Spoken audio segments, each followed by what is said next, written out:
If I can talk, I'll say something. Today is September 2nd, 1998, with Tema Gutwaks, Gutwaks. Her maiden name was Weissman, Wajcman. I'm Lori Fine. We're in Brooklyn, New York, the United States of America. Our language is English. Today is September 2nd, 1998. We're with Tema Gutwaks, Gutwaks. Her maiden name was Weissman. I'm Lori Fine. We're in Brooklyn, New York, the United States of America. Our language is English. Good afternoon. Could you please tell us your name with the spelling? My name is Tema Gutwaks. What name was on your birth certificate? My birth certificate is Tema Hinder. But it's my middle name, which is true. But you always use Tema. Could you please spell your married name and then your maiden name? My married name is Gutwaks, Gutwaks.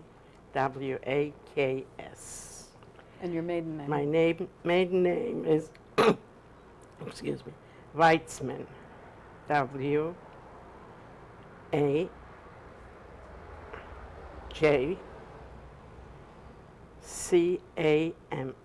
Weitzman, Man.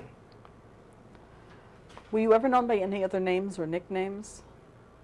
No, I was known from the concentration camp after Auschwitz as, I didn't go as Weitzman, I went as Berneman, because I was with a sister of my mother's, and not to be separated, I had to use my mother's maiden name to be together. Whoever knew me from the home before, they knew I was Weitzman, that I am a niece, but through people they didn't know us, they thought I'm a sister. And my name was since then, till after liberation, Berneman. Could you spell that name? B-E-R-N-A-M, Berneman. Again, please. I spelled it wrong. Well, spelling sometimes can do that to me. B-E-R-N-A-M,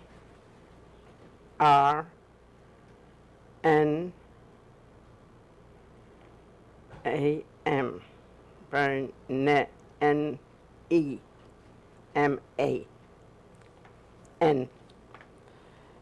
What is your date of birth, please? My date of birth is March 15, 1925. How old are you now? 73, let's say, and a half. Where were you born? And Kozienice in Poland. Could you spell that?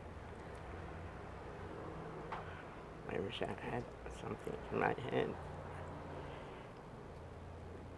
K-O-C-C,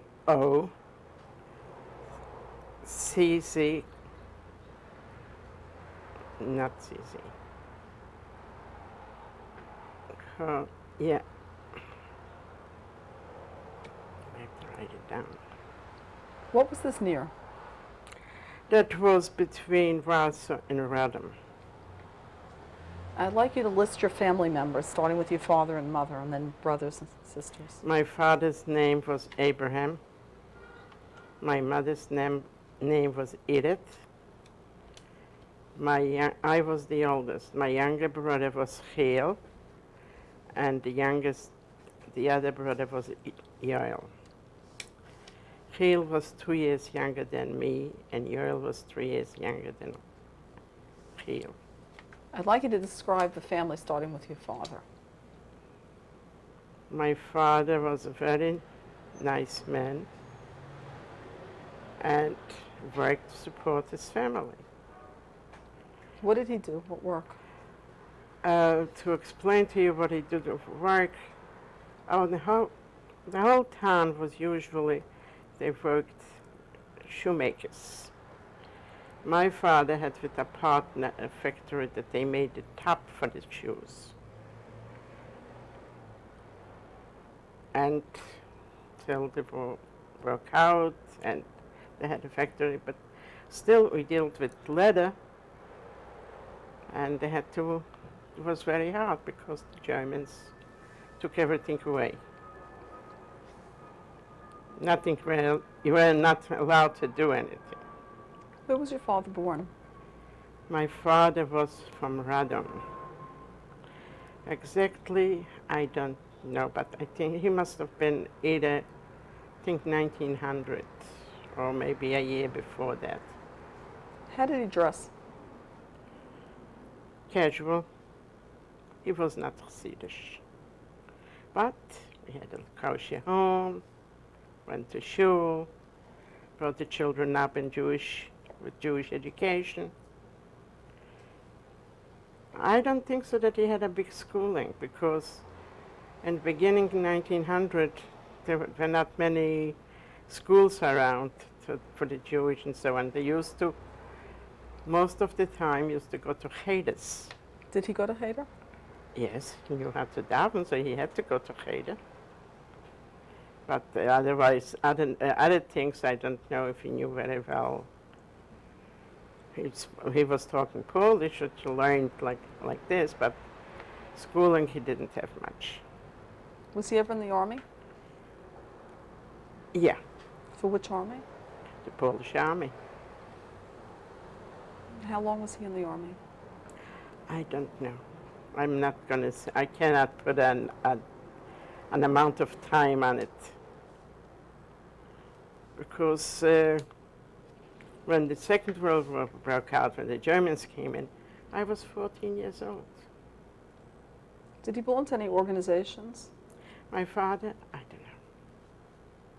Were there organizations in the town or any involvements he had? Maybe later on, but in my time, but he wasn't involved. What comes to mind when you think of him? What comes to mind? I miss him. I had no youth. I lost him early. How old were you? I left the house, was 1941. I went to my uncle's house. So I was 15 years old, 16 years, not even 16 years old. And I kept all the time saying, whatever I have left life to live yet, I would give it up just to have them one day. Can't even talk. Can you tell us about your mother? What did she look like? She looked like I think the one sister, what I was with in the camps, she came in later. I was by my uncle. She was the youngest, and I think she looked a lot like her. So I have pictures of two other sisters there. If you want them, can you take pictures of them? How did your mother dress? Like every woman in the city. Did she cover her hair? No, it depends. If she went to shul, naturally, we didn't have the chutzpah to go in with bare head. I remember it came the holidays, I went to daven and so on, and I remember like a little girl carried in a handkerchief something to eat for the children. But it was different time, different life. Respected each other, not like today. But I cannot say I brought up my children nice, my grandchildren. Now I have two in college. My granddaughter went away. She says she has to come to be with me for the holidays. They're coming home for Rosh Hashanah. I have to make Yantif now and here. That's why when we got the house, I would never go into one bedroom. I needed for the children. This is a bed too. Did your mother work at all? She helped. She did a lot of things for her sisters because We had the machines. She sewed. I was about 12. I was good in school. So I used to go to a cousin. She was a dressmaker to give me something to do. It wasn't like here that they have every little thing. Television, radios, VCRs, computers. None of these things. You occupied yourself to do something, to learn. Came home from school, did homework, got together with friends. It depends. What special memory do you have of your mother? What special memory do you have of your mother? My mother,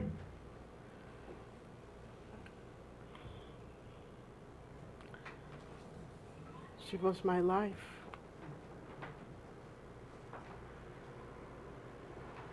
Taught me respect. I'll never forget, and I told it to my children, and my grandchildren knows too. I had once an argument with my mother on account. I was good in school, but my brother, not. I had to do the homework for him, and I didn't want to. So I had a fight with my mother. What was the fight? She says, to help him. I says, no. So I'll do it. How is he going to know? How's he going to learn? So she says, you're older, you help him. That's what I taught my grandchildren too. Can you tell me about your siblings? What do you mean by the sibling? Brothers and sisters? They were younger than me. I Who was was the after oldest. you? Who was after you? Hale. Can you tell us about him? As a child, he was a good child. He was going to school, but sometimes, children, they don't pick up so fast in school. And the younger one was like a wise guy. But when it came in school, he was bad.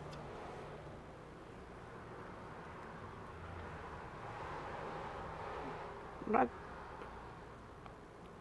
they tried with other children playing balls or Who was after him? Gil was after me, and Joel was after Gil. And who was after Yael? I had a little sister. My mother lost her. She was 2 years old when she died. What was her name? Mendel. How did you spend time together with your brothers? I really cannot tell you that I spent much time with them. Because they were younger than me, and the war broke out. So my younger brother was 9 years old. The younger one, not after me. We were together with the parents. We had to run and hide from the bombs. That was only 1 week. But as soon as they came in, they burned up the shul and the medrash in the shul. When was that? 1939. Do you remember when this happened? Yes. What did you see? It happened, I think, in Yom Kippur. They're from all sides. They burned it. Couldn't go to shul.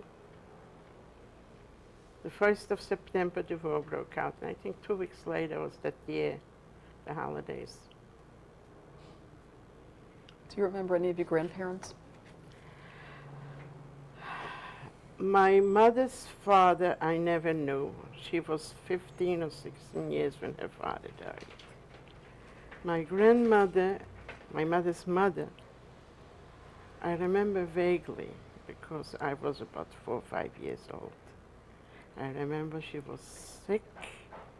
We used to go every morning to say good morning, and I got a candy. What was her name? Mendel. And the day when she died was in Pesach. This as old as I am, but I remember they brought me and my brother into a neighbor because she died on the first day or the second day of Pesach, and the Chalamoid was the funeral. Why do I remember that? Because I was there in the house and they made me a matzah brai. So I knew, but I was too young to understand that time too. My father's parents, I remember. My grandmother died Hanukkah 38, What was her name? Pesach. Later, after that, a year later, war broke out. My grandfather stayed with us for a while because he came from Rudin. Between Koznitz and Rudin was 36 kilometers. He stayed by us. My father had 2 brothers, and him is 3 and 3 sisters. My mother was the oldest from 7. What languages were spoken at home? At home, Yiddish, What did you speak in school? Polish. Can you describe the town? It wasn't a too big town. We got along with the Gentiles too. How many Jewish families do you think there were? I think about 15,000. And the non-Jewish? I don't know exactly. Who were your friends? They're all gone. Do you remember any names? Yeah, one is alive. There are friends, but most of them are gone. A few.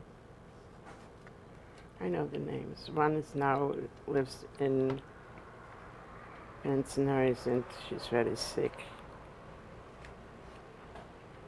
And the other one, was my father's partner's daughter. Happens to be, she married my aunt's from Florida, her brother. They live in Canada. I lost Erev Tisha B'Av, I lost my uncle's wife. That was his second wife. His first wife went with 3 children to Treblinka. He had no children with her. So I spoke to her because I couldn't go to the funeral. I couldn't go myself, and I had no way to know she was in a home, where to find her or whatever. But I knew the brother was to the funeral, so I called up. He didn't even have where to stay there because there was problems in the family from his side. And after the funeral, he went home and he said shiva in his house. So I called him up. I spoke to him. I talked to them from time to time. What businesses were in the town? Pardon me? What businesses, what stores were there? Groceries, materials for clothing. Were there any There were- banks? What? Banks? One bank, Who owned it? the Polish government. I think, I don't know exactly. I was too young to have a mind from banks. Did you have a family doctor? There was one doctor in this whole town. And another one was a felcher, that means like an assistant. Children were not born in the hospital, they were born home with a midwife. What was the exact address of your house? I don't remember. Do you remember what street it was on? The street, I think, was Bravana. Don't ask me to spell it because I wouldn't. Can you describe where you lived? What it looked like? The town was like hills up and down also, and there was like a river running through behind the behind this. What was the name of this?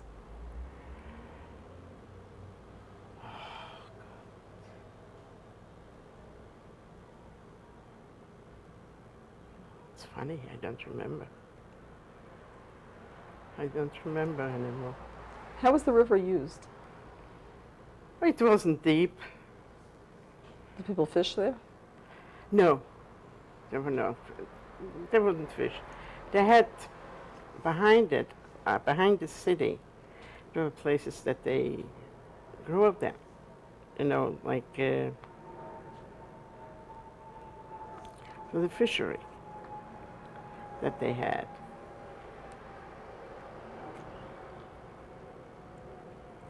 I'm trying to remember. I don't.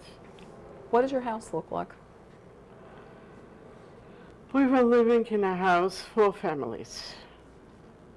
Who were the other people, the other tenants in your house? It was not our house, but one from them is alive. He lives in New Jersey. What's the name? His name is Shulim Cohn. He's the one survivor from the family. There were 8 children in the house, and they're all gone. His parents were very nice, and his sister was my age, What was her name? Frida. And then there were other 2 families. It was an aunt of Mr. Cohen's had one part of the house. They were like the house was belonged to the Cohens and to a sister. How many rooms did you have? Not many. 2 rooms and a small kitchen. And don't forget, when I was born, we didn't even have electricity that time yet. Was there running water? No. Later on. We used to go to the, what they call it, like a well. Who would carry the water to the house?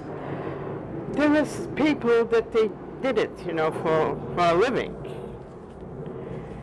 And especially by us when we used to live, 2 or 3 houses away, they had a well to turn up the water with a pail.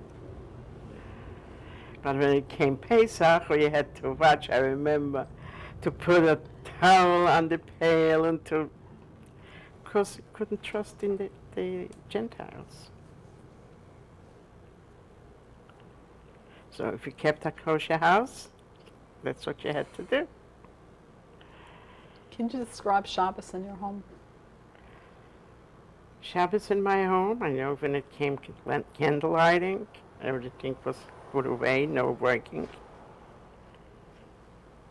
And my father used to go to shul and bring home a neurech. Do I have to explain what's a neurech? I don't think so, not to you. A guest to the house. Did you know To any of share. these people? If I knew them, I don't know now. Were there any beggars in the town? Any schnorrers? Oh, yes. Were they people from the town or from other places? Maybe somewhere from the town, but they used to come around, yes. What would you talk about at the Shabbos table? At the Shabbos table, sing some mirrors, some songs, so on. No. Any particular ones that you remember? No.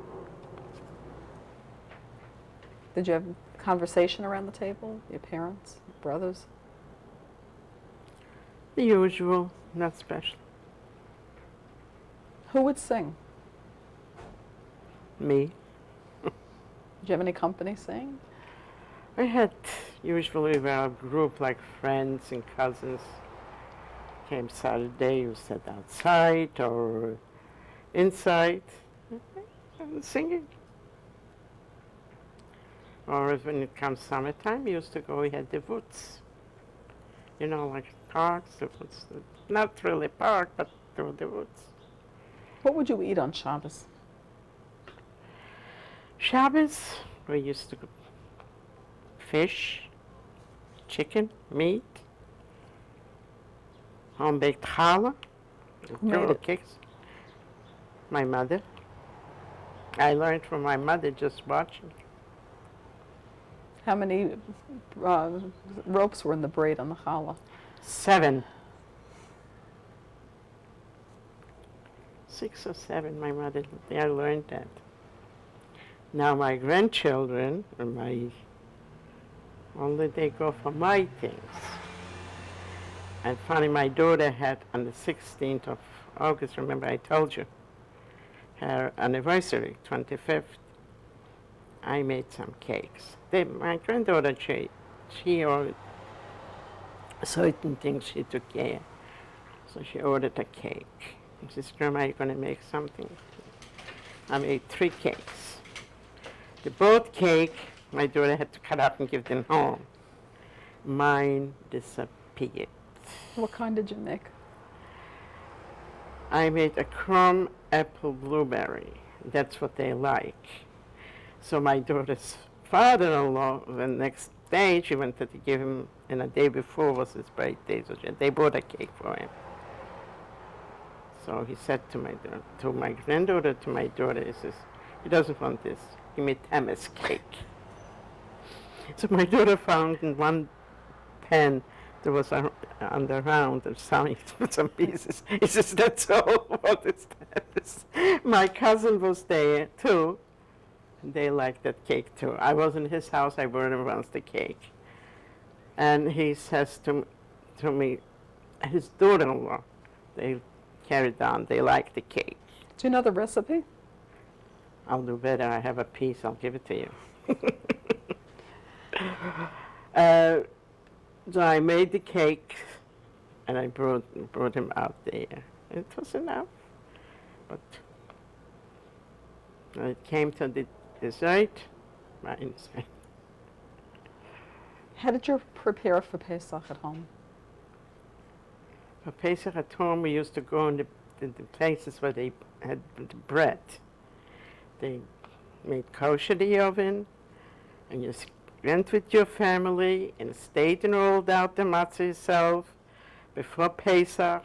You brought them home, you hang them on the ceiling that it shouldn't be eaten up before. This I remember. It's the end of our tape.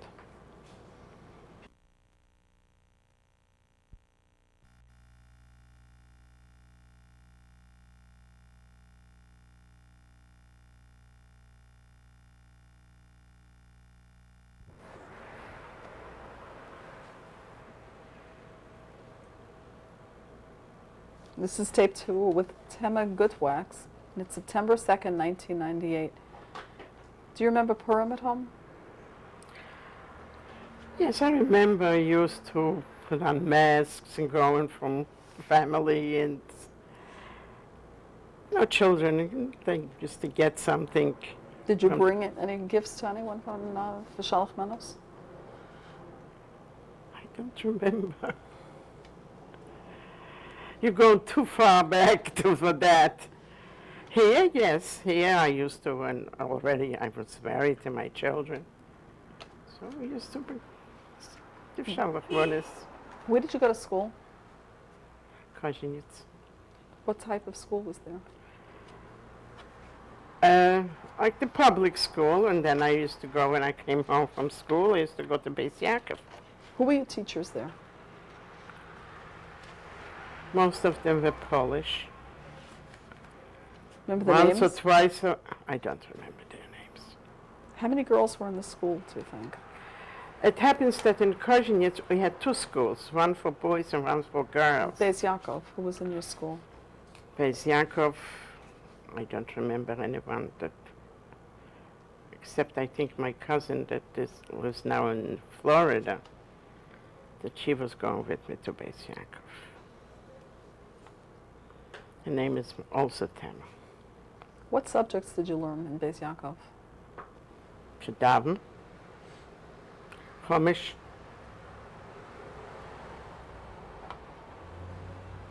histories, and holidays, and everything else. Did you belong to any organizations? Any clubs?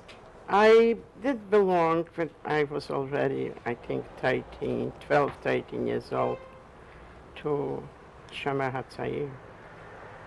How did They a group for Israel. was there any conflict between that and your home and the Beis Yaakov movement? No, I don't think so.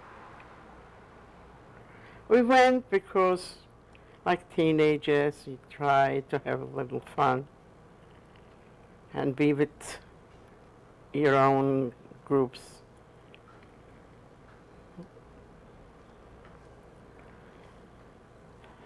So that was life.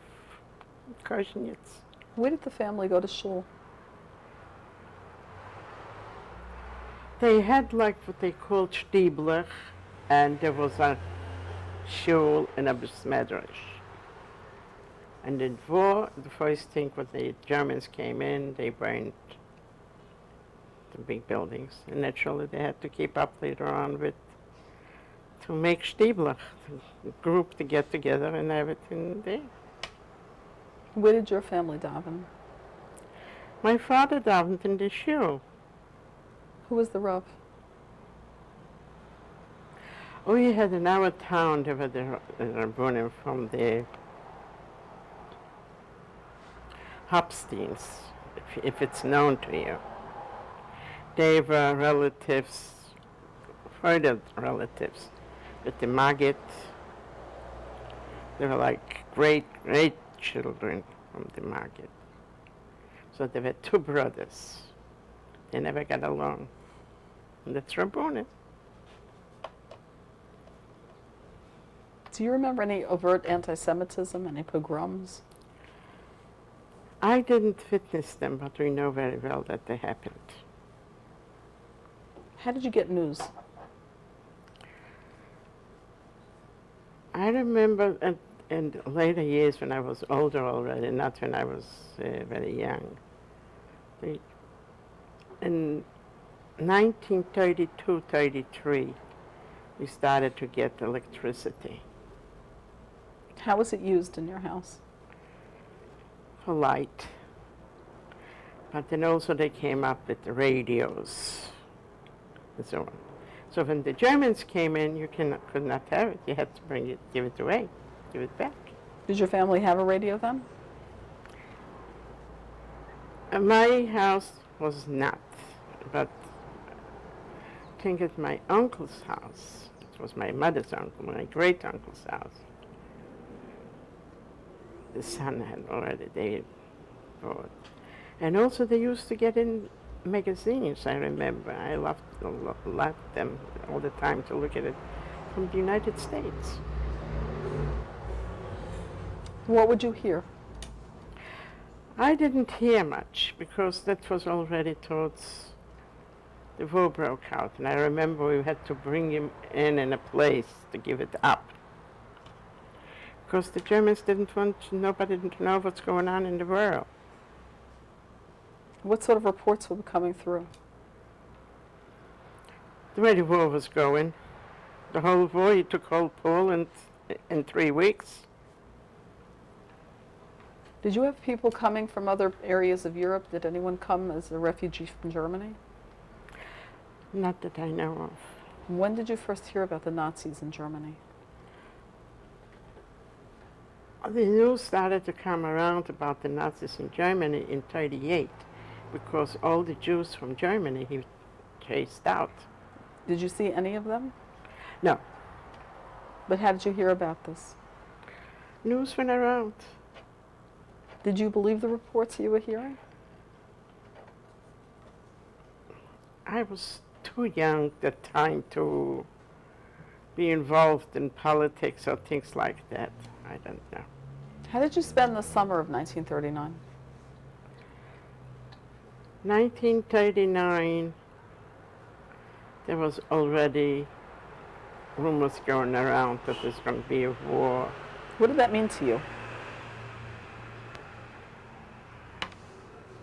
In the beginning, when we heard about it, it didn't mean a lot to me because I had no idea what the war is. When did you start to realize? 1939. What happened? What happened on September 1st, 1939? We knew that the war broke out. How did you hear this? That time the Germans were not in the town yet, and people had the radio. Did you And it hear went on. anything? No, but it went from mouth to mouth. It went around. When And did you we fo- first see them? First I saw them on the 8th of September. They were in our town already. They took over. When did you see them? Were they wearing Because uniforms at that they time? collected all the people on the streets and the Jews. When did they first enter the town? Do you remember the date? To Kozinets, the 8th of September. What did you see when they came? First of all, we had the first bomb, and one bomb, When was that? and the first week. I don't remember exactly the date. How did the people Before react? the 8th. Do you remember How that day? they react.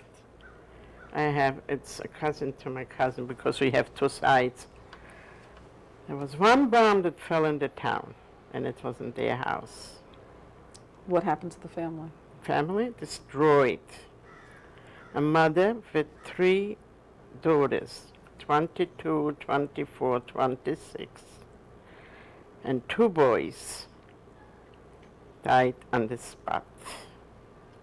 I was in that house 10 minutes before. I think I told you that. Could you explain that, please?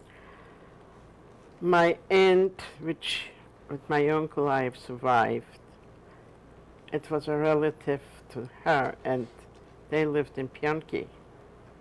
Pionki was the town for ammunition, so they had to leave the town because they knew if a bomb will fall on Pionki, it's not only how Pionki is going to go, or the vicinity all around, because it was the ammunition factory, and this would have blown up, not so much from the bomb, but everything would have been blown up. My aunt stayed by my other uncle, and she had 2 children, 2 boys, and she was pregnant. All the things that they brought in was in other cousins, but in the cousin's house. The baby woke up. He was 2 years old, and he was crying, and he wanted his mother. They sent me to get my aunt home. It was like 2 blocks ready to walk. Not soon enough, we walked out from that house. 10 minutes later, this house was destroyed, and the whole family. 5 people on the spot, the father and a sister, wounded. One, the oldest son, was married, so he wasn't in the house. So he was shot with his father later on and buried under the window. And one son is still alive now, and survived. He was 10, 11 years old, but he was sent out to get something. What was his name? Oh, he's alive. His name is Sidney Lipman. And he had an older brother. He was with us in the camp, but he didn't survive. Where were you when the Germans first came to occupy your town? I was with my parents. Where was this? In the house? Right. When did you first see the Germans? We saw the Germans a week after because they organized all the Jews and everybody else in the backyard from the church. Which church was this? There was one big church in this town. Did the church play any part in the community that it would affect you? I don't know. Did you ever hear about any sermons or any speeches that came from the church? No, they were not so open. They showed more hate to the Jews after the war when they came back, because they took everything away too. And they knew once we came back that they'll have to give it back, and they didn't want to. That's when the pogrom started. It didn't get killed from the Germans, but the Poles. Not everyone. My husband survived by Polish people. He jumped from the train, my husband, in 1942, on the way to Treblinka. They jumped from the cattle car. Two other friends. He was in the hideout, and then he was by Polish people, and they survived. He survived the war, but What happened when the Germans first came? Did they promulgate any laws or make any changes? right away they were not so. I mean, you couldn't do certain things or whatever. They gave out rules. How did you know the laws or the rules under them? I don't remember. Right, you couldn't go any place or have certain things. You have to give it up because that time they were still okay. Because when they came in, and Poland had the river, the main river that was running from the mountains, What was this river? the Weiss. Really, it used to be Wisla, but in German it was the Weiss. It was running through the country into the Baltic. So that time, what they did was, on one side of the Weiss was Germany, and on the other one, Russia took a part with Ukraine and everything else that they took away. But you had to make peace. You have to buy everything. You had to collect or buy that nobody should see it. Slowly they destroyed everybody. Did you ever have to wear a star? Yes. When was this? The star, I think they started to make you wear, I think, end of 40, 41. What did your star look like? So a yellow piece of cloth cut into a star and sewn onto the top garment. Did it have any writing on it? No, not really, because the Poles, if you're not Jewish, you didn't wear that star. You have to prove that you're not Jewish. Did anyone go into hiding or try to escape at that time? In the beginning, no. They were not hiding, but everything had to be in secrecy, whatever they had to do. Do you feel there was any underground in the town? Later on, yes, but not in the beginning. But I wasn't there anymore. I went to my uncle's house in 1941. When did you leave home? I left home to my uncle's house on Holomoit Sukkis 1941. Why did you go there? Why? Because my uncle was sick. My aunt had 3 children. I was there in the beginning when I was by my uncle after in 1940, because one of the girls that got killed from the bomb used to work for him in the store. And my aunt had 3 children, she couldn't help herself. So I went there. But What sort of store was it? He had all kind of things, mostly like school things, books, and so on. But plus, they had other things in there. He was always in a businessman. They had the store and they had all kind of things. He needed help, so I went out there. By that time, I was already like 15, 16 years old. But I didn't like it. I went home. But in 1940... Had things changed while you were away? In the house, no. Outside in the That time, street? No. Well, they were already separated from the pools. They had made a certain, like, ghetto, but it was not closed in. Did you have to leave? Did you have to leave your area to go there? No. My parents still were there till they took him in 42. Was there any That problem? section belonged later on for the ghetto.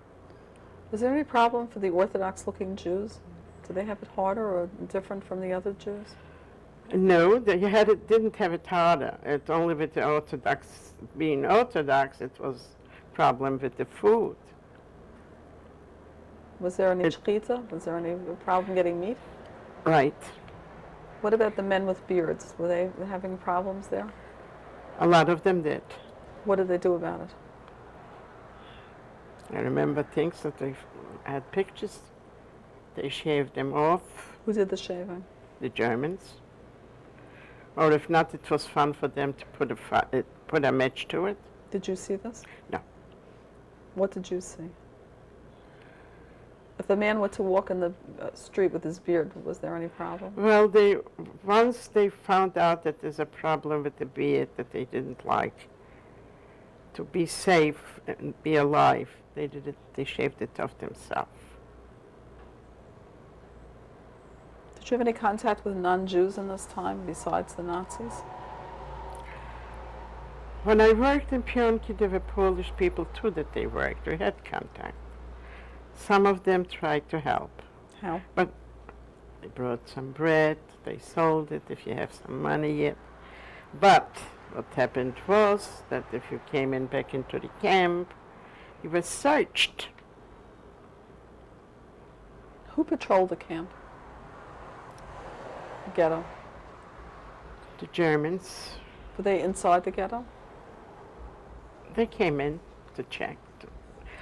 But not so much they were inside or around the border line, that nobody should get out. Were there any Jewish policemen? They had like one, like to translate or to help them out because they had used to call it the Gemina, that they had to be responsible for. The Judenrat? Right. Who was on the Judenrat? I don't remember the names. Do you remember what role they played in your ghetto? Well, they tried to warn the people, put them up for work because you had to go to work. What work assignments were there? There were all kinds. Like, I remember there was one man, they used to work for my father. And he saw me one time, Saturday, passing the street with the girls. And he looked at me because he knew me. This I'll never forget. And that time it was in the fall, and they needed people to dig the potatoes on the fields. And I said to my friend as he passed by, and he looked at me, I says, you know something? I'm going to get a letter tomorrow to come to work. Sure, I was right. That time, it wasn't bad for me. Why? We picked the potatoes. My brothers used to come down, bring something to eat, took potatoes home. We accumulated potatoes to have. After 2 weeks, he knew that what went on. I didn't go there anymore. He had to put people in that they wanted them to have something. Do you know anybody who was on the Judenrat? Any of the names of the members? I don't remember. Did you know any of them from before? Well, the Jewish people from when I was, I knew everybody that time. Was there any benefit for them being on the Judenrat? A special benefit, no, but somebody had to take care. Was there Chevra Kadisha Before the war, yes. during the war? During the war, they were the ones that they were before, they tried to do it now. Like, for instance, I told you before, my cousin, when the war broke out between Germany and Russia, his older brother, the one he's alive, was, I don't know how to say it in English, he worked with fur. and the Germans wanted their older coats and so on. But somebody told him that they used to call him a Kirchner, that he works with fur. They came and searched the house from his father. They found something. They took the father and the son out, shot them.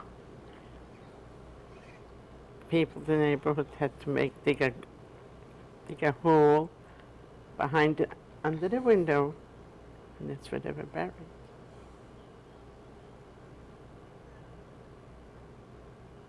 Were you assigned any job in the ghetto?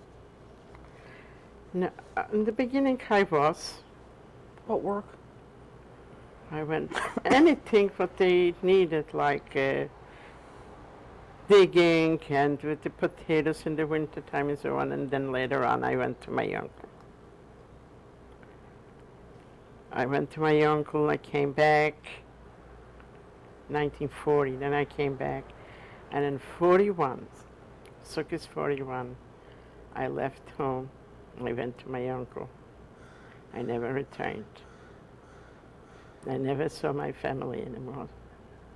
My uncle, the ghetto broke out, and I wanted to go home, and I cried. And my uncle, at that time, the baby was 2 years old, he used to say to me, "You see, this child is not going to eat, but you will. I'm not going to have it on my conscience.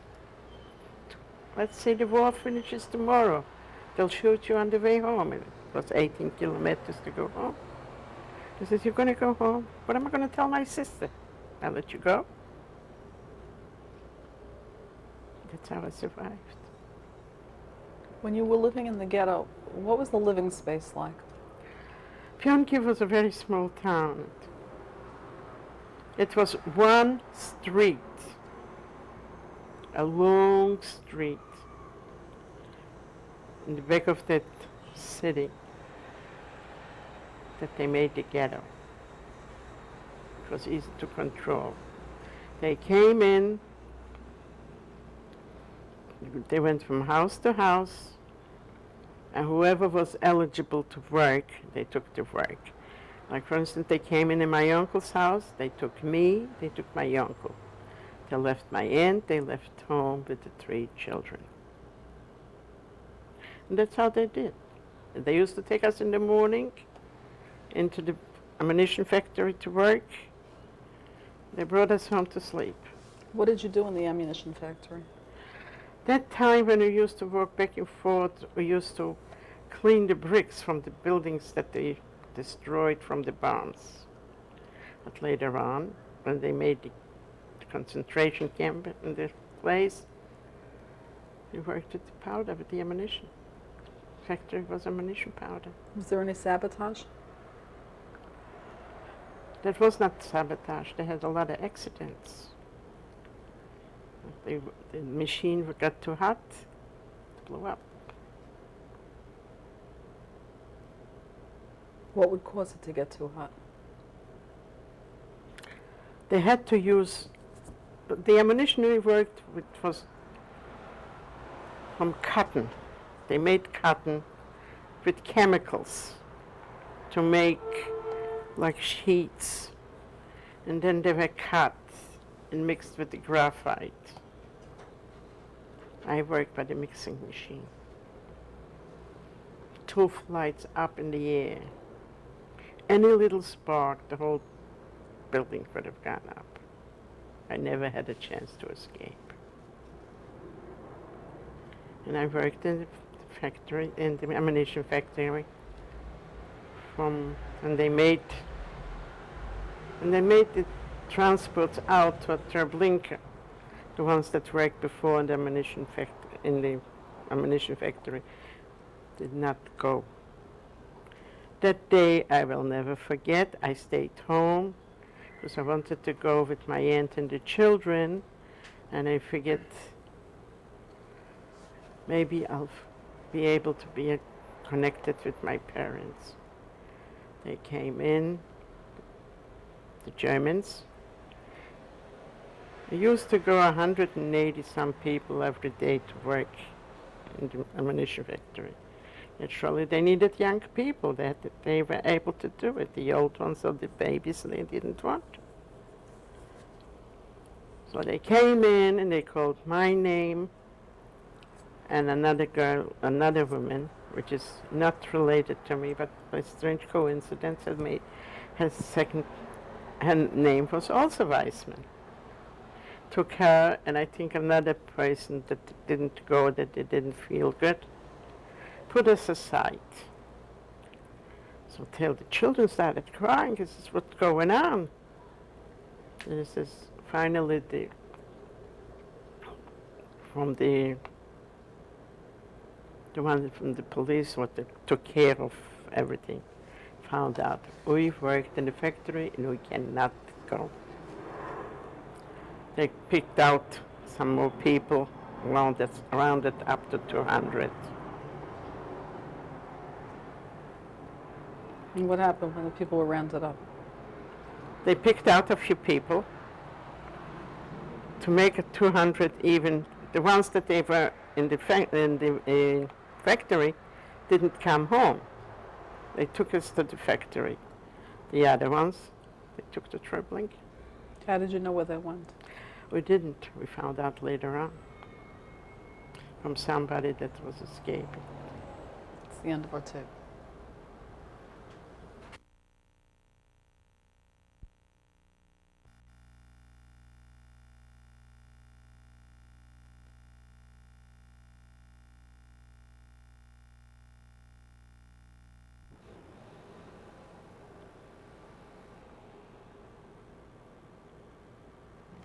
This is tape 3.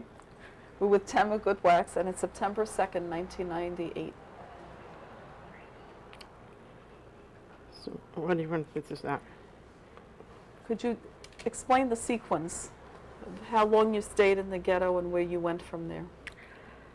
In September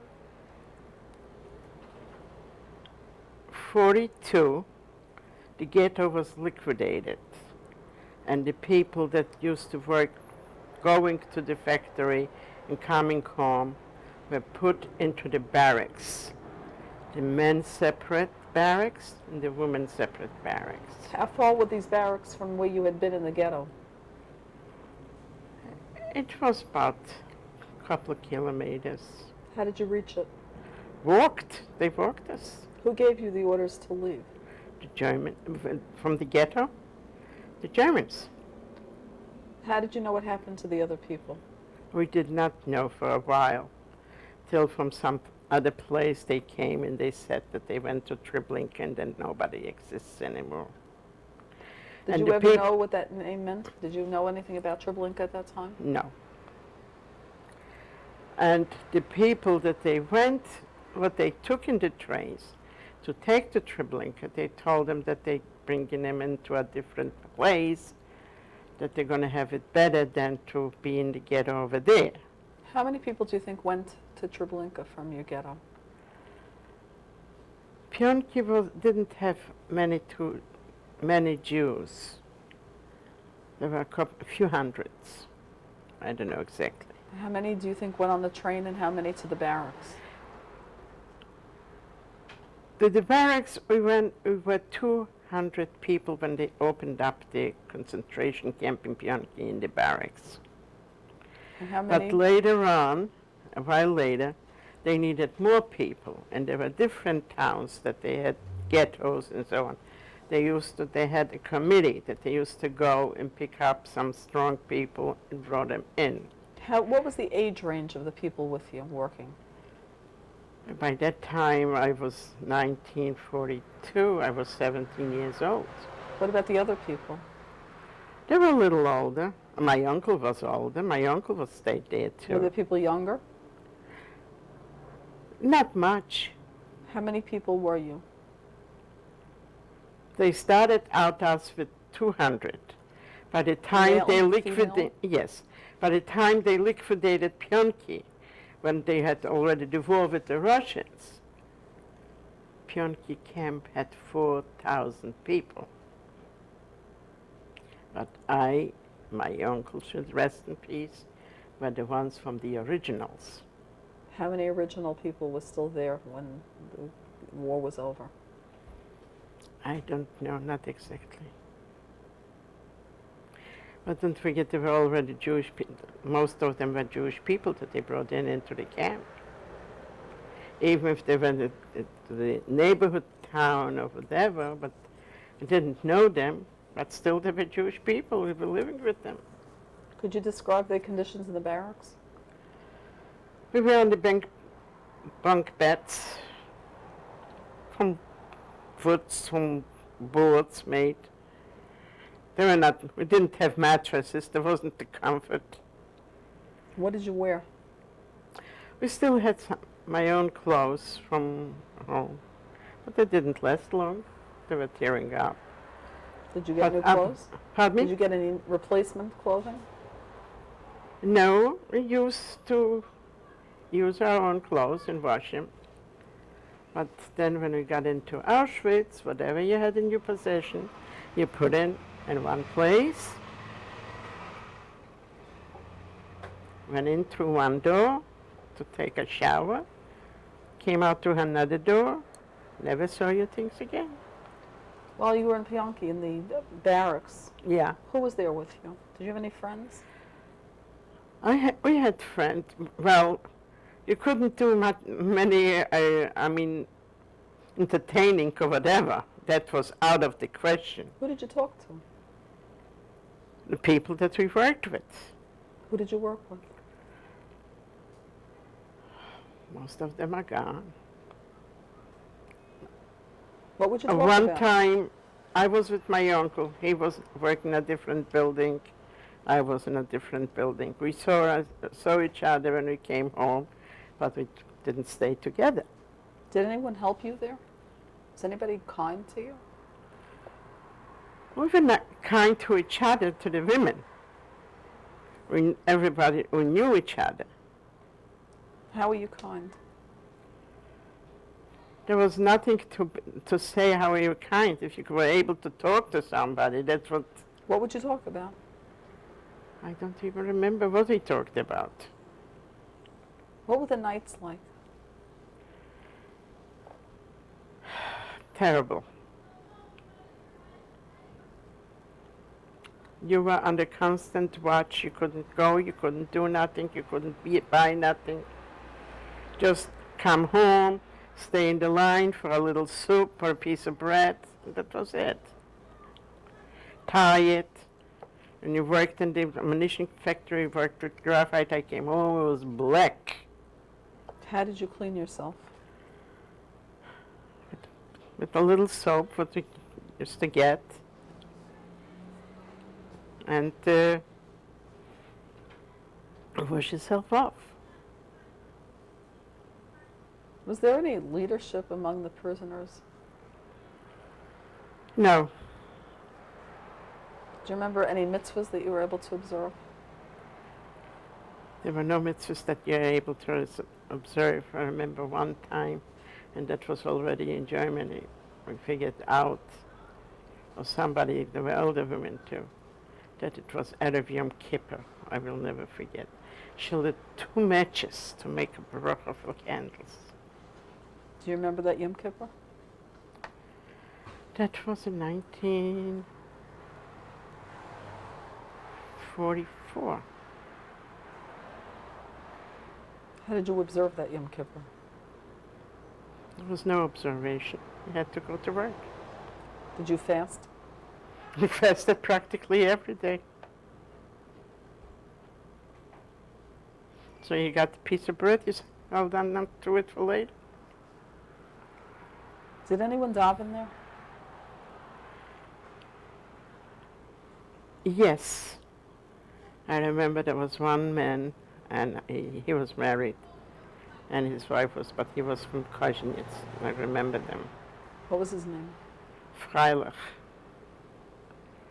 I knew he was, I don't think so that he's still alive in California, later on after the war. And he used to come in the morning and put on the tefillin. But somebody had to watch that nobody should see it. You were on the the watchful eye from Germany. When did you leave the camp? Barracks. The barracks, when the Russians came close to Pionki to Kozhenets, that's when they took us on the train and shipped us to Auschwitz. Can you describe the trip? Yeah, we were stuck in the train, like east. You know, How many people were with you? I would say at least by 80 people in one car. Was there any conversation? You couldn't move, you couldn't touch nothing or anything. Any drinks? Any food? I think that no, What did you bring with you when you went? we took whatever we had. What was that? What was that? Some clothes to change and so on. Or some pictures. We didn't have much. What pictures did you have at that time? At that time I had some pictures from my parents. There were some pictures I had from school, from my friends. And that was it. What happened when the train doors opened in Auschwitz? Had you ever heard of this place? We heard about Auschwitz. We knew it was on the borderline between Germany and Poland. What did the name mean to you? Not much. What happened when the train doors opened? When the trains were opened, we were left out. Did you hear any sounds? No, because what they did was they took the men on one side and the women on the other side, separated. Who gave But- those orders? That was the Germans. But we came from Pionki with a letter from the master. I think that's the right word for it. The head from the ammunition factory. That we are people that worked with ammunition and that they need us. So there was no selection. Only separated the men from the women. Did anyone ask you any questions? They did not ask questions, just lined us up, and then we were divided into barracks. What sort of place did you think this was when you first got off the train? We had no idea. Was it day or night? I think it was like late in the afternoon or something like that, if I can recall. Did you detect any particular odors, any smells? No, not right away. Any sounds of noise or music? This you heard because they gave you entertaining. When was this? But we will not select it. They didn't, even if they were small children, a few they had. They used the children like to clean the shoes for the Germans or some other things that they needed that they used them. Not even a child went into the crematoriums. Where they came in from other towns, they were selected. The older ones went for the ovens. The strong ones they kept in the barracks. Who were you with online? Do you remember who was near you? I was near my aunt, What was her name? Pearl Her last name? Werneman, and we stayed together. Did anyone give you any advice or helpful ideas? No, nobody knew what to give you, what kind of idea. We were divided in the barracks, to barracks. What happened when you got there? To the barracks? To the barracks, so they gave us the bunk beds.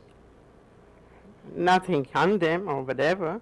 What happened when you were on this line? When you first got into Auschwitz and you were on the women's line, what was the next step after that? First, they took us to the shower, and they took everything away. Came out through another door.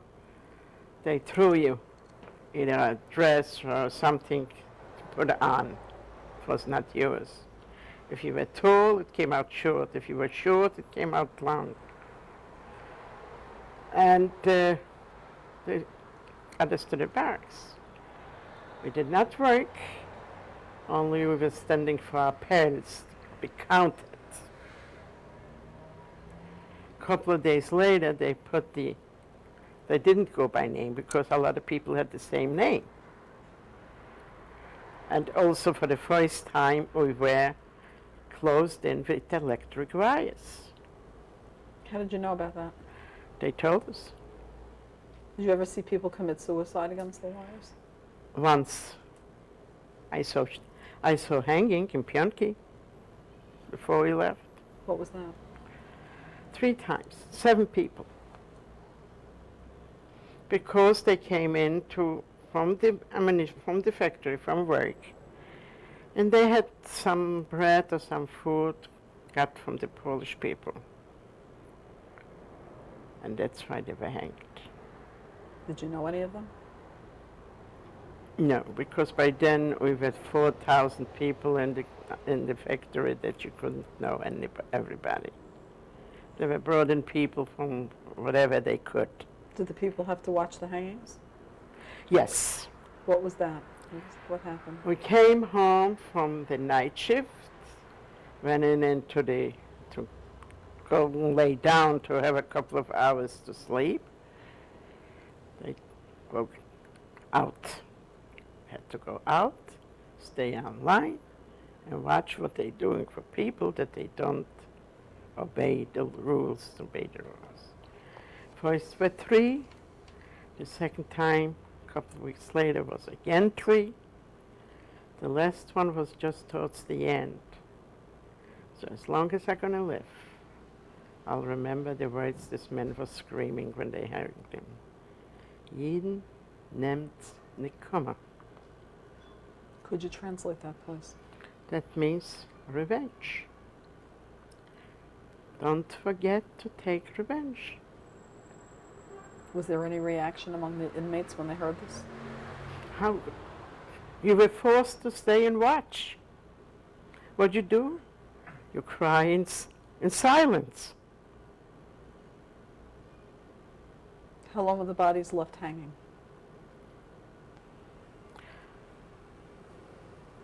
A couple of days that everybody should see when they pass by.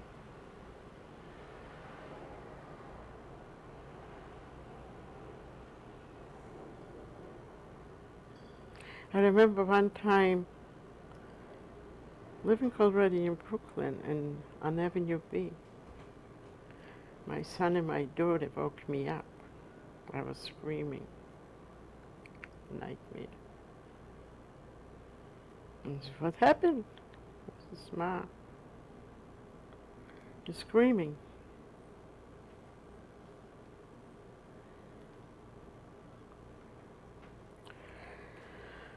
Yeah, that was my life. Auschwitz. I didn't, and they took us out one day, a couple of days after we got already into the barracks, and they tattooed us. Could you show us your tattoo? It's A-14462. This is my number. That time I was already with my aunt because a friend had, oh, you didn't get it? What did it mean to you when you were tattooed?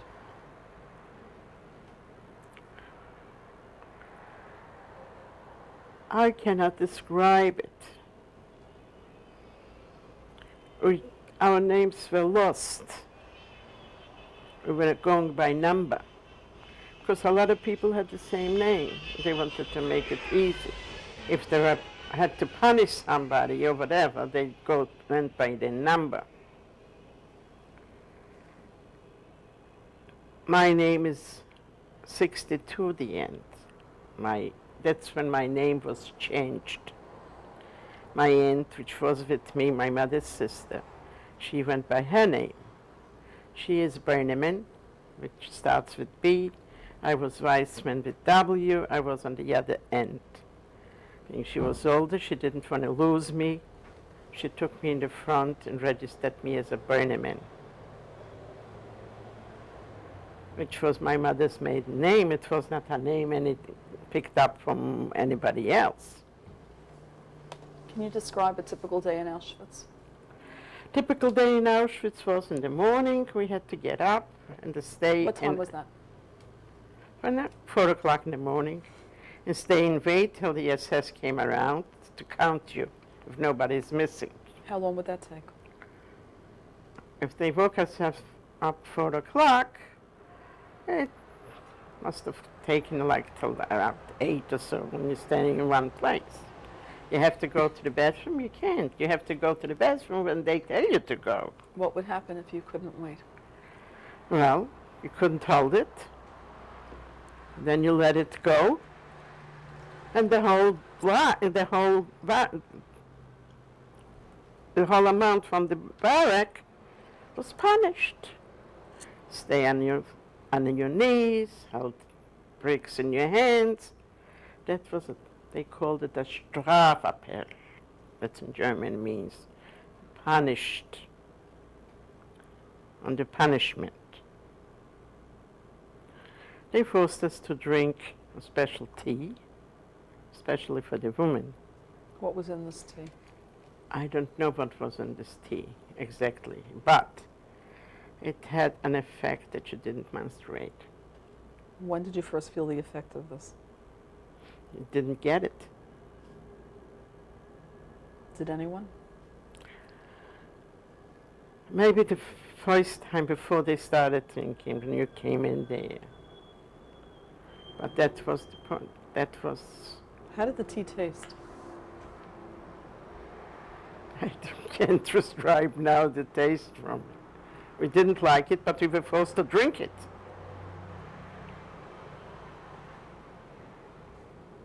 Were you watched while you were drinking it? You were watched all the time. There were the SS women walking around back and forth. I mean, they didn't go away. They had some ones which were the SS, and that was their obligation to watch. Did you have any capos supervising you? Yes, there were. Do you remember any particular one? Every block had one. Do you remember yours? I don't remember her name, but I think... wait a minute. In America, she was a Jewish woman at one time when I was living in East New York, that we recognized her on the street. Before he turned around, she must have recognized the other women too, that they were from the camp. She disappeared. Not hurt, but she moved. That she shouldn't come in touch with people that they survived. What did she do? What was her behavior in the camp? Being mean. How did she do that? Hitting, screaming, this and that. They were not angels. Didn't try to help. They did it because they got a little piece of bread more or whatever. Was there any choice about whether you were a capo or not? Could people have gotten out of this assignment? I have no idea to answer that question. Most likely they wanted. They made themselves available to help, to be treated better. How did you protect yourself? You couldn't. There was no protection. You were able to protect yourself to run to the fence, which I saw this too later on in Germany. A woman from Rodham, and she had a drugstore, something like that. But what happened was that she saw somebody hiding a piece of bread, saving a piece of bread, putting it on the pillow that she should have for the morning or whatever. She stole this piece of bread and they caught her. Not the woman, and they started to criticize her. She was ashamed because she was an intelligent woman that she stood herself so low to steal a piece of bread. She went under fire. She ran towards the fence. How long And that was shortly before the liberation. It was in the last camp that I was, in Helsinki. How long did you stay in Auschwitz? In Auschwitz, we only stayed 6 weeks because we were sent out for work. Where?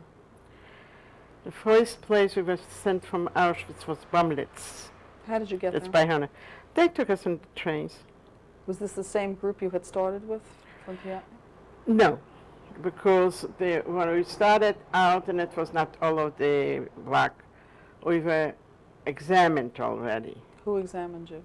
The Germans, I think Mengele was that time there. How did he examine you? What did he do? Bare naked to see how the body is and how strong you are. Did he ask you any questions? They didn't ask you questions because they didn't care what you answer.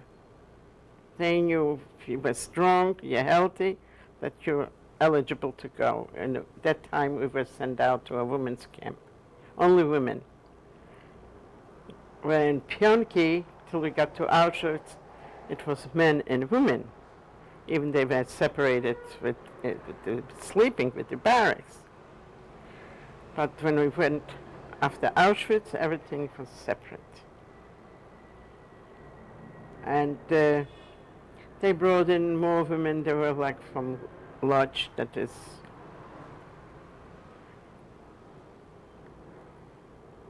Lodz. What is Lodz? I don't know how to say it in English. Lodz, that wasn't Jewish. And they brought in women from there and from other places, which they brought into. There were also from Italy, some women they brought in from France, because that time when they brought them into Auschwitz is when they were running and they had occupied the other places. So as of Auschwitz, we were already mixed with other people. Also women, but Jewish women. And that's when we were sent out, because they had us on the list that we were people eligible to work with ammunition. So in Bonwitz we stayed about 6 weeks. What was life there? At least the barracks were not clean. The bunk beds, we got like straw mattresses, and they gave a sheet or a little blanket to cover. And from Auschwitz, when they sent us out, they gave us the clothing, the striped outfits.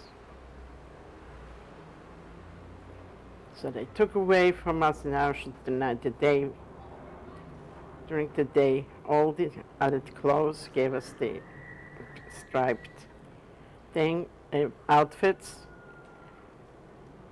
and we stayed 24 hours under the sky, and that's when we smelled that tongue. So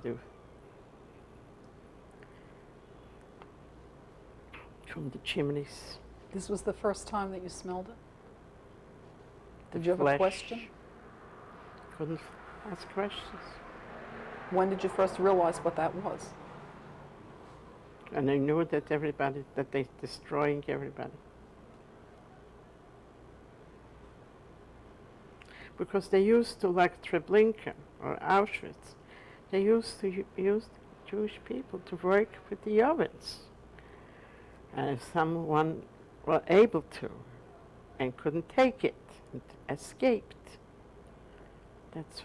and mixed in with the other people, that's when we found out.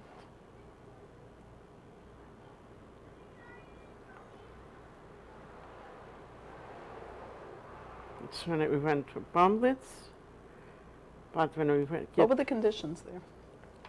They were not bad. What Also, we work did you went... do? Also, not with the powder. We felt like the grenades with the material that blows up. Did you have any contact with non-Jews working there in Baumwitz? No, Who supervised you? They had the supervisors from the factory. I think they were Germans, because Bomlitz is in Germany. Did they ever talk to you or help you?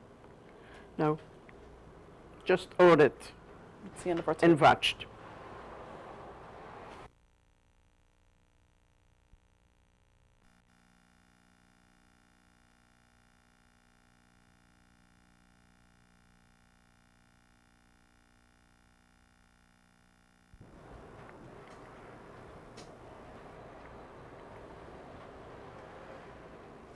This is tape 4. We're with Tema Gutwaks, Gutwaks. It's September 2nd, 1998. Yes, what do you want to question? Where did you go from Bomlitz? From Bomlitz, I was only 6 weeks. We were there, but by that time it was towards the end of 44, and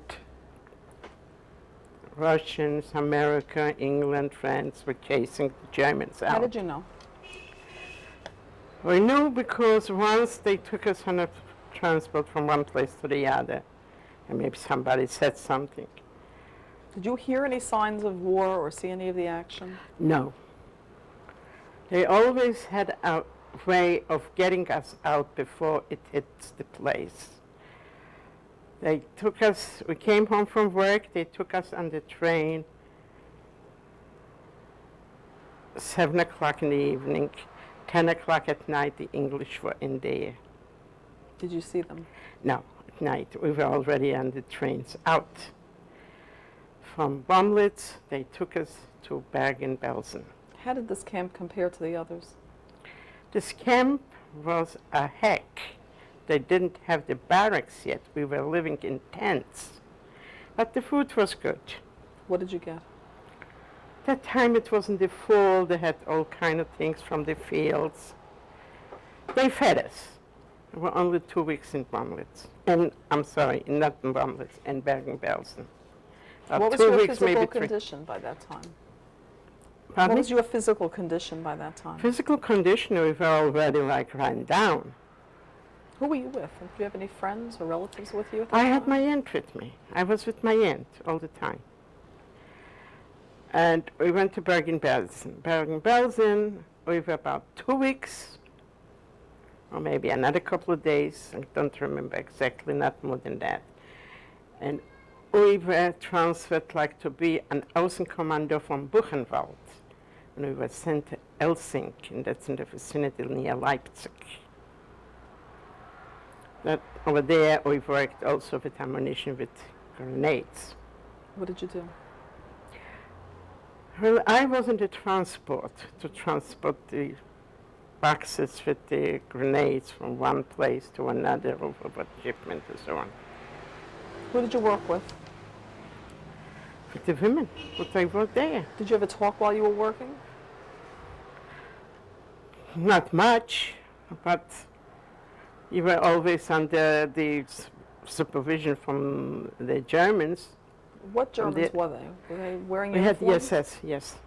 SS. They were And how did women they SS. treat you? And Bergen-Belsen, we were not long there. What So- about And Bergen-Belsen was Elsing?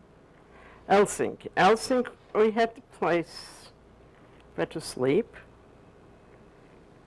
And we got like a piece of bread and a soup or something like that to eat, like to survive. But we also were in the living quarters in the camp under barbed wire. What was a typical day in Elsing? Not much. You go to work, you do the work, you come home, you're tired. How many hours a day would work be? 12 hours. At that time we worked 12 hours a day, 2 shifts. Were there any breaks during those 12 hours?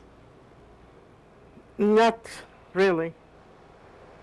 Sometimes you had the break for a few minutes that we waited to get the things, that the boxes to transport or to put on the, we had to push the cars on the wheels from one place to the other, or whatever, filled with the ammunition stuff and to the different places for shipment. Till it got to a point that everybody closed in on the Germans. So I worked in that place from end of November till the 13th of April.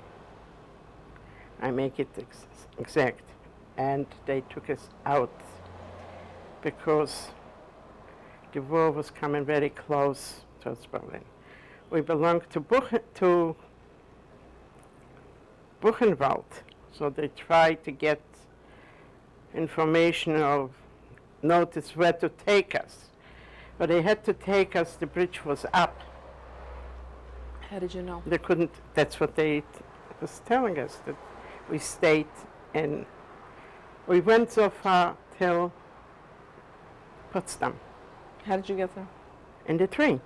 We were in 13 wagons, we were 750 women.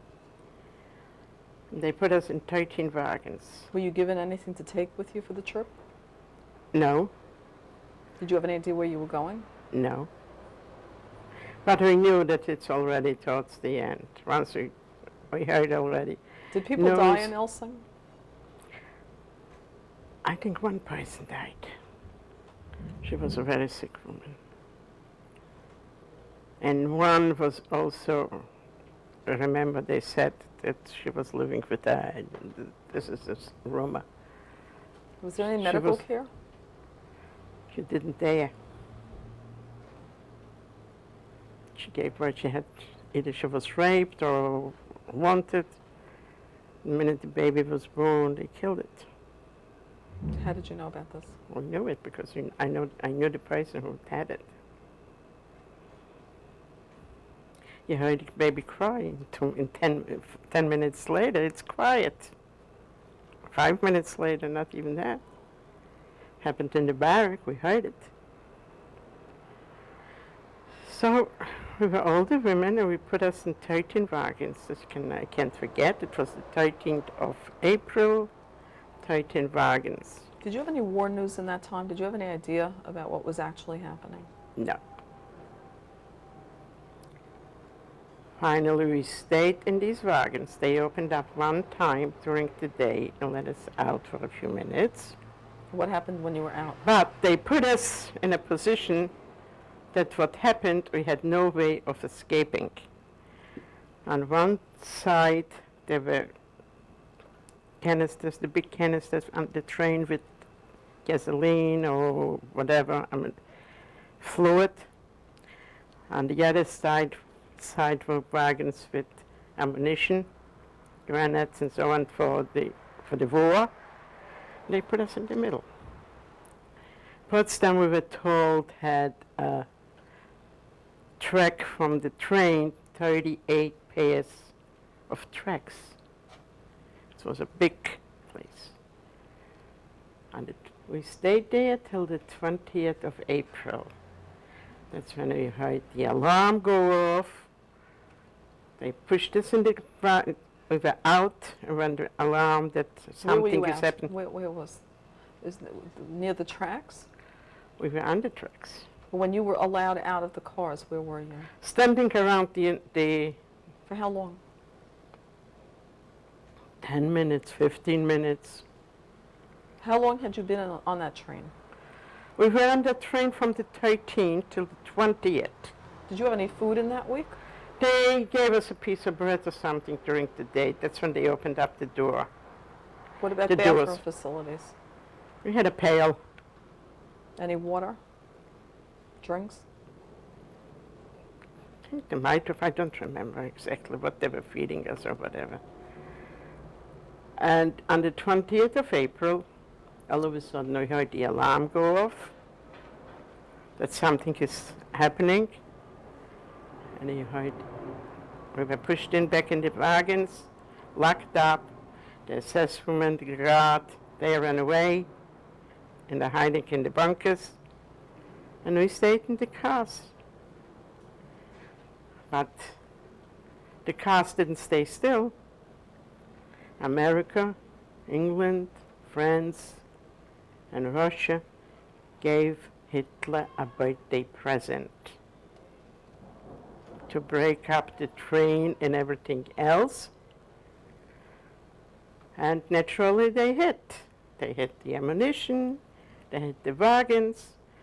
From 750 women, approximately around 200 survived. Many died from 3 wagons. I was with my aunt, we were in that wagon. The wagon cracked, it was burning. We pushed the boards away and we ran. One ran left, one was right.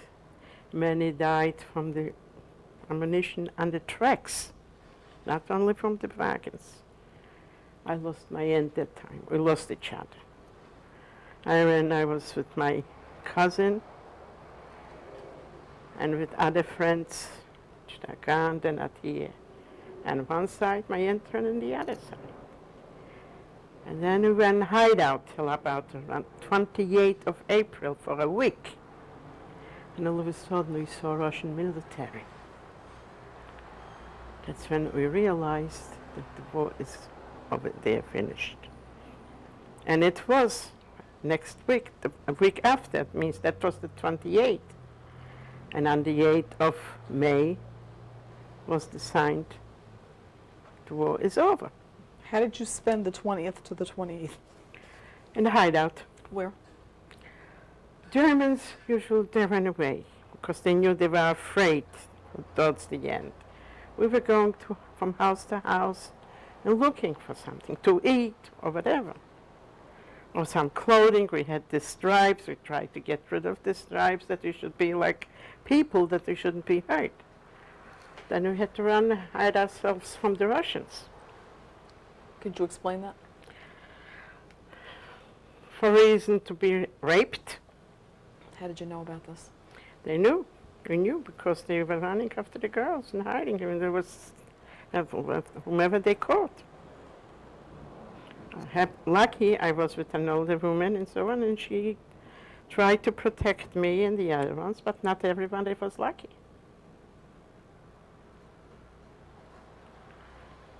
And after that, we knew the war is over, we started to run from the Russians and try to go home. I did. Where were you for that week, the 20th to the 28th? From the 20th, with my friends. Who? What I just told you, the Their ones names? that I, what? What are their names? It was the Devorah, Hannah. Their last names? The Devorah was Rosenthal. Hannah is now Berneman because she was engaged to my cousin. And there was another Hannah, I don't remember, a young girl younger than me. We were about 4 or 5 women. We got a building that nobody was in it. And we tried to stay in the, hide on the attic. There was the attic there. Did you find food there? We found that's what we tried to do, to get something to eat, like a piece of bread or something to find. Or a potato, we used to bake it, try and have it. Like. And then, after we knew the war was over, or we heard already, because the time the Germans tried to, the ones in the houses, they tried to be nice to you. Because they figured this way they're not going to be accused of being hurting the victims. So we started to run to go home. I was young. I didn't realize that the whole town is destroyed, that nobody is there. And that's what we found, the ruins. There are a couple of houses left. And in my friend's house, I had met my husband that time there. How did you meet him? There were not many people back in the town. Like, I came back to look for something, so did other ones. Did you locate any family? My family, no. My aunt found me a couple of weeks later. She knew somebody told her that they saw me going home, and she followed when she saw me, and she found me. How did you meet your husband? in my friend's house. What was your husband's name? What is your husband's name? Maya, When did you get married? a couple of months later. Who came to the wedding? We had some friends, and not in my hometown. We had to run from there because the Poles started the pogroms. There were not many people, maybe 30, 40 people in the town. We were walking around looking for things and to find something. I found the steps. So that's when my life started over. We had to run from there. We went to Lodge. In Lodge we've met other people, friends. And my aunt had found her old boyfriend and they got married. Who was that? My aunt, the one that I showed you, that I was with, What's her husband's name? David, was her husband. And they were living next door to each other before the war. But there was reasons. In the war, he wanted to marry her. But my uncle, the one that was with me, when I was with him rather, was reasonable with life.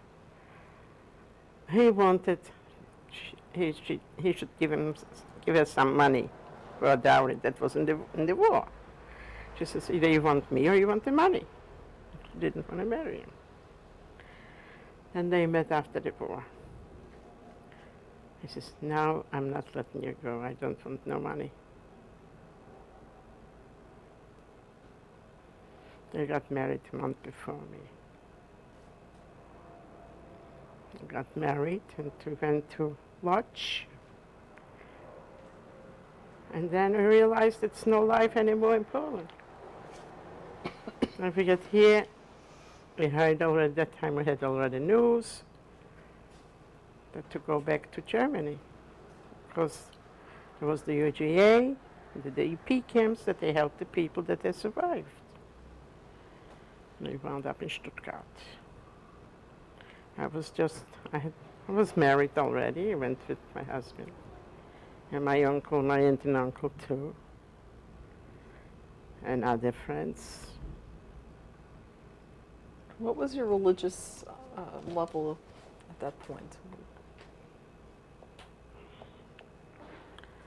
Religious point, we knew we are Jews. We tried our best. Were you able to keep Shabbos after the war? Yeah, in our own way, yes. Because we were under supervision from the joint, from the Hayas, from the UGA. So we had, it was the DP camp that had a street or two that they took over from the Germans and put the people in. We were fed by the UGA. Was the food kosher there? I think so. Was there anybody to help you with questions or deal with what had happened? They had an office, a special that they had. And naturally they had a kitchen that they hired to do the cooking for the people to get the food. Plus you were able to buy, like, for instance, other things, bread, milk or so, you bought in the Germans in the stores. So life went on a different way. Well, we were in Stuttgart. My son was born in Stuttgart. What's his name? Abraham. Who was he named for? He's named after both grandfathers, after my father and my husband's father. His name is Avram Shama. Now both my children are named after my parents and his parents. And my grandchildren are named already after the grandparents. When did you leave Europe? We came to the States 1950. Did anyone sponsor you or help you to get to the United States? Yes. Well, what happened was, in Germany, when you were on the DP camps, you got the choice. But the UGA paid one way. That's they had opened up the art to teach people some trades. That when they get to a place and settle down, they're going to have to, that they can support themselves. That's when I had somebody come and watching my son, and I went to the art and learned a trade. What was your trade? My trade was dressmaking and designing because was familiar with it. Because I needed certain points to learn to know better how to deal with cutting or designing or something like that. How did you learn it initially? Where did you learn this? I started to work home yet. When I was 12 years old, I had nothing to do. My mother had a cousin, a dressmaker, and she was living not far from us. And like for a joke, I went in and I said, well, Hala, give me something to do. Teach me some. She taught me how to, like finish off by hand and so on. I knew how to sew on my machine because I had machines in our house up till the war. It didn't take long because after the war, she couldn't keep it up, and so I had an idea how to hold on it. And also I had an aunt, great aunt, my mother's aunt, and her daughter, they taught me how to knit, how to crochet, embroider. I do all these things. I don't know if you saw, I had before 2 children, a boy and a girl, my daughters. Was wearing kind of like a knitted dress, red dress color. It went from one to the other. It was my done. I knitted for all the children's sweaters and everything else. I have a suitcase with full downstairs yet, because when I got busy working, I gave up the knitting.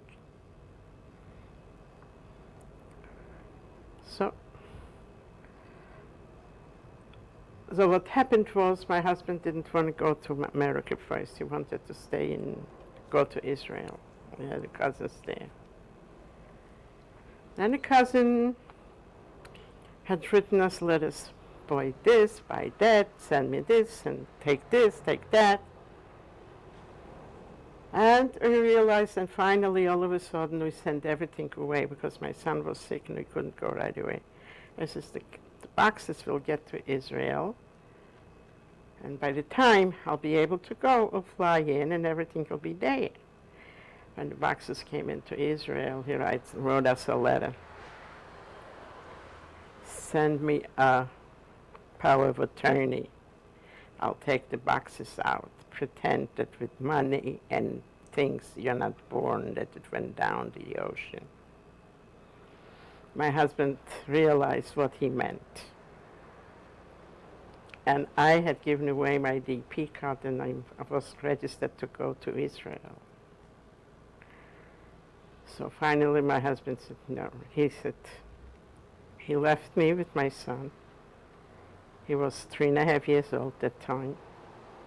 He went to Israel from Germany to get the boxes out. Israel was that time poor. That was 1950. It was just like 1.5 years in existence. That's when he wrote that Israel is bad. As long as you're in Germany, you have still a way where to go. Don't come. So my husband went himself. I stayed in Germany. He was away for 3 months. He needed money to pay for the shipping. He needed money for taxes and all kind of things. But my uncle was in Israel and his cousins were in Israel. They helped him out with money, and then he had to sell everything. In the end, he remained with practically nothing and couldn't even take it out. From a fortune, what he had worked and accumulated, there was $2,000 left. from the $2,000, somehow we arranged it.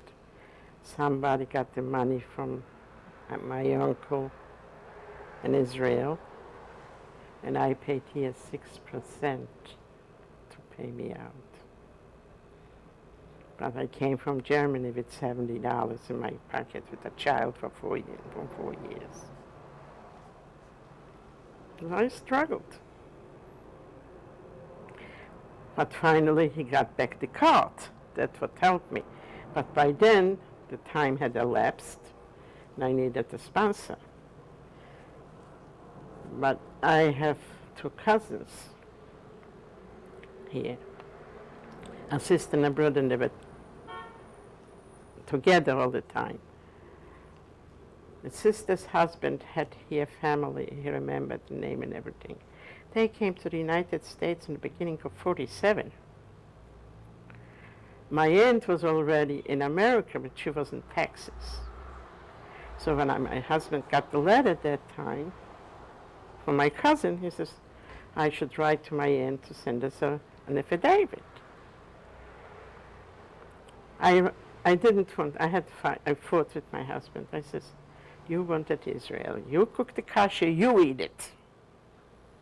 But finally I figured, what am I doing? Whom am I punishing? I wrote a letter to my aunt. She couldn't do nothing there.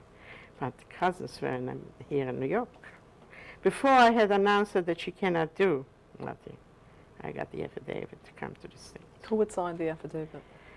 My cousin was already, this was 1950. He came to the States 1947. So he had a job. His boss signed it. But my cousin sent me the affidavit.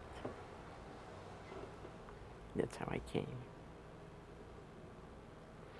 So I was in the Hayas under the UJA help for a year till we got an apartment. It was in East New York on Blake Avenue. And I hit 51. My aunt was in Texas, and she was sick. They sent me a ticket, I went there. I came back, I got sick, I got pregnant. My daughter was born 52. Were you able to continue any schooling here in the United States? I had started Where? on Thomas Jefferson, nighttime, but then my husband started working late. What did he do? What work? He worked in a factory as a presser for men's clothing. Did you work? Not in a factory, home, What did you do? dressmaking. Not right away. Not right away. At first I had to try and manage what my husband made, but then the children got older, you needed more. And I put myself to work. Were you able to give the children a Jewish education? Yes, I tried. Yeah, my son went to yeshiva till high school. My daughter also got a Jewish education. I think What is your daughter's name? Edith. I think it's raining. That's my life story. How do you spend your time now? Depressed.